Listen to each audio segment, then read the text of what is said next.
tapat, kurakot o lingkod, umiiwas o humaharap, sumusugod o umaatras, masipag o tamad, trapo o tropa, bayan, pumili ka!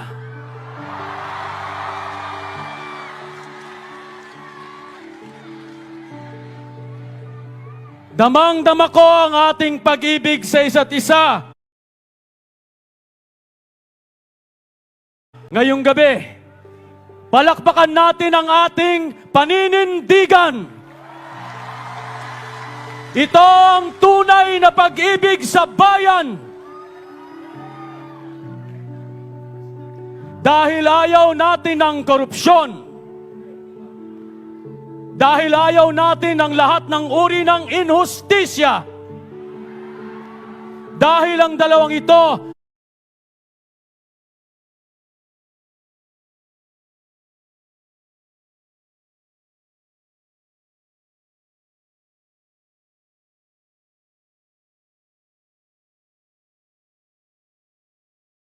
ang dahilan kung bakit maraming naghihirap sa ating mga kababayan at naghihirap ang ating bansa. Nandito tayo dahil mahal natin ang Pilipinas. Hindi tayo mga yellow tards, hindi tayo mga pinklawan, hindi tayo mga bayaran. At lalong-lalong, hindi tayo mga komunista. Lahat ng kulay ay nandito. Asul, dilaw, pula, berde, rosas, at kayumanggi. Tayo ang sambayanang Pilipino. Mahal natin ang ating bayan, iniibig natin ang ating bandila, at may takot tayo sa Diyos.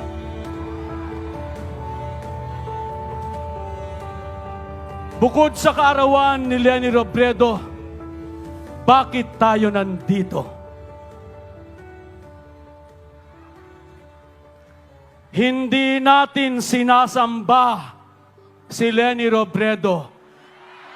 Hindi po namin sinasamba si Leni Robredo. Siya po ay aming sinasamahan sapagkat sinasamahan niya ang sambayanang Pilipino.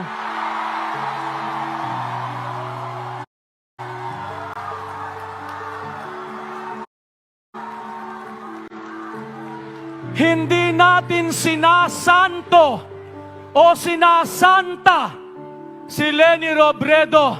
Hindi po namin sinasanto o sinasanta si Leni Robredo. Siya po ay aming sinisinta dahil iniibig niya ang ating bayan. Dahil siya ay totoong tao, sumasakay ng bus at umaangkas sa motorsiklo.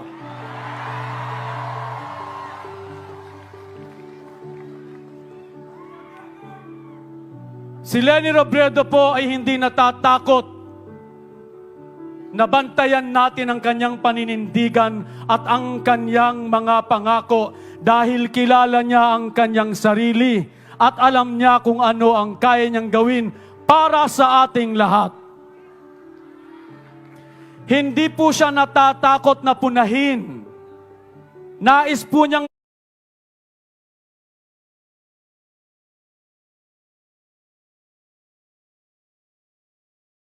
itawagan natin ang kanyang atensyon sapagkat alam niya na ang pagpuna ay pagmamahal sa bayan.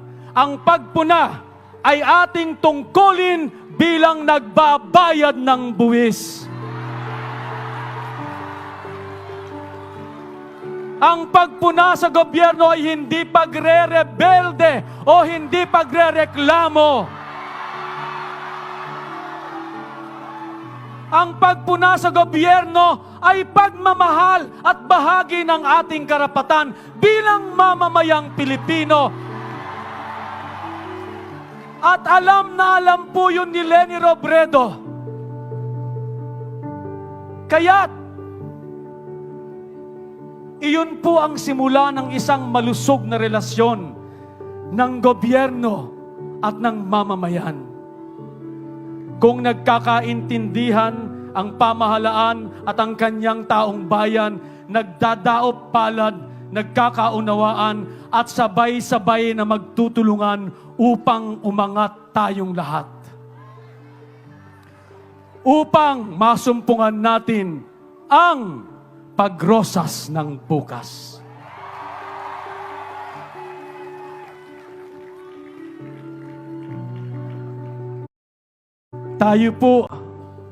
Tayong lahat po ang pinakamakapangyarihan sa darating na eleksyon sa Mayo. Tayo po ang pinakamakapangyarihan sapagkat tayo ang maglalagay ng taong maglilingkod sa atin. Pero hindi pa po tapos ang ating tungkulin bilang Pilipino. Kailangan po natin siyang bantayan upang ang ating mga pangarap at ang kanyang pangako ay matupad. Kaya wag natin siyang iiwanan na mag-isa sa upuan. Kailangan natin si Kiko. Kailangan natin si Bagilat. Kailangan natin si Matula. Kailangan natin si Lacson. Kailangan natin si Shell. Kailangan natin si Hontiveros. Kailangan natin si De Lima. Kailangan natin si Trillanes. Marami po akong mga kakilala, marami akong mga kaibigan, sabi nila. Iboboto ko si Leni bilang presidente, pero ang gusto kong bise, ito. Ang gusto kong si senator ay ito. Gusto ko. Alam ko yan, dahil gusto nating maramdaman ang ating kalayaan sa pagpili. Ito na ang ating pagkakataon. Lagi na lamang sila ang tama. Lagi na lang yung boyfriend ko ang tama. Lagi na lang yung girlfriend ko ang tama. Lagi na lang sila ang tama. Ito na ang pagkakataon ko. Kaya ilalagay kong sino ang gusto ko. Pero hindi po lahat ng gusto natin ay makakabuti sa atin. Dahil ang eleksyon po ay tungkol sa ating bayan at hindi tungkol sa ating sarili.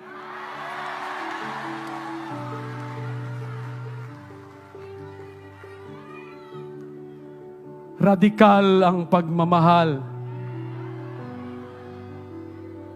Alam po ninyo, ako ay isang anak. Mahal ko po ang aking mga magulang. Kaya nauunawaan ko si Bongbong bilang isang anak.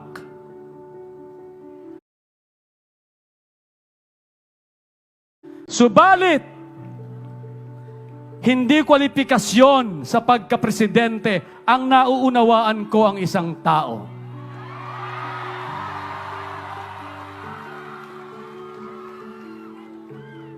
Gusto ko si Sara kasi maganda ang kanyang mukha, mukha siyang mabait.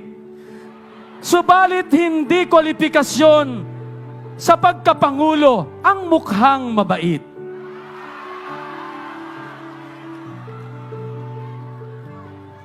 Kilala ko si Isko. Subalit hindi po kwalifikasyon sa pagkapresidente. Ang kilala ko lang ang isang tao. Sapagkat ang tatlong pamantayan po na iyan ay maaari ko ring gamitin kay Leni Robredo. Siya ay namatayan ng asawa, ako ay namatayan ng mahal sa buhay, damang-dama ko at unawang-unawa ko ang kanyang damdamin. Siya ay mukhang approachable at mabait. Siya ay kilala ko, kinampanya ko siya nung business siya. Pero hindi yun ang dahilan kung bakit ko siya pinili. Pinili ko siya dahil sa kanyang mga ginawa, sa kanyang mga nagawa, at sa kanyang mga gagawin pa.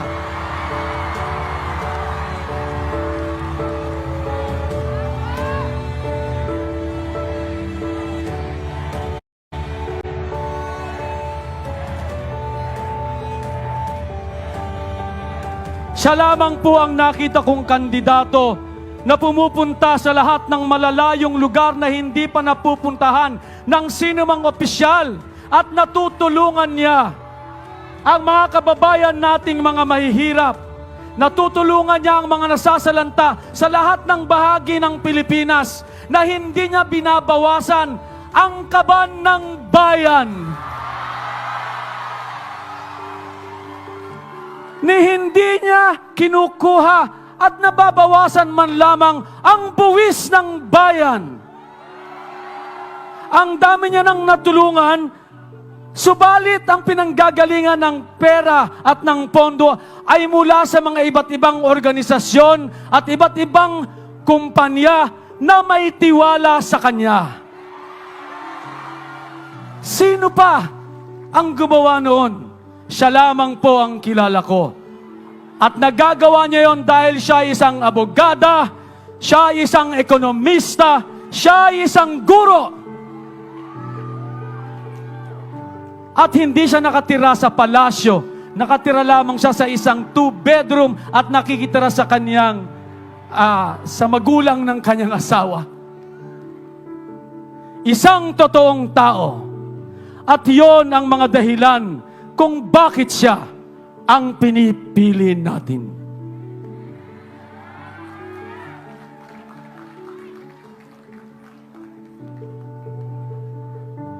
At higit sa lahat, ginagawa ito ni Leni Robredo hindi para sa kanyang sarili, kung hindi para sa bayan.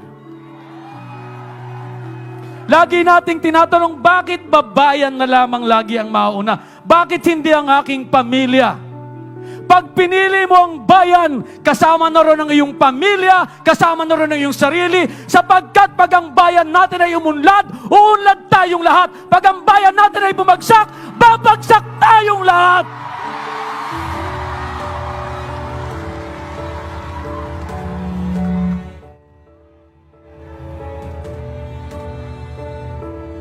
Kaya tayo nandito sa panig na ito sapagkat alam natin na ito ang ating tungkulin. At gagawin natin ito araw-araw. Babantayan natin ito hindi tuwing eleksyon lamang. Hahanap tayo lagi ng tao at papanig tayo sa taong nakakandidato para sa ating bayan. Hindi ngayon lamang sa mga darating pang panahon sapagkat ito ang tungkulin natin bilang Pilipino. Tayong mga Pilipino ay hindi perpekto at hindi mga santo. Subalit alam natin kung papaano maging kagalang-galang na Pilipino. Tayong mga Pilipino ay hindi mga perpekto at hindi mga santo, pero alam natin kung papaano tumindig na may dangal. Mabuhay tayong lahat! Mabuhay tayong lahat! Mabuhay tayong lahat! Mabuhay tayong lahat! Mabuhay ang sambayan ng Pilipino na pipili ng tama. Ngayong darating na Mayo, mabuhay tayong lahat! Mabuhay tayong lahat! Maraming salamat po. Bayan, pumili ka!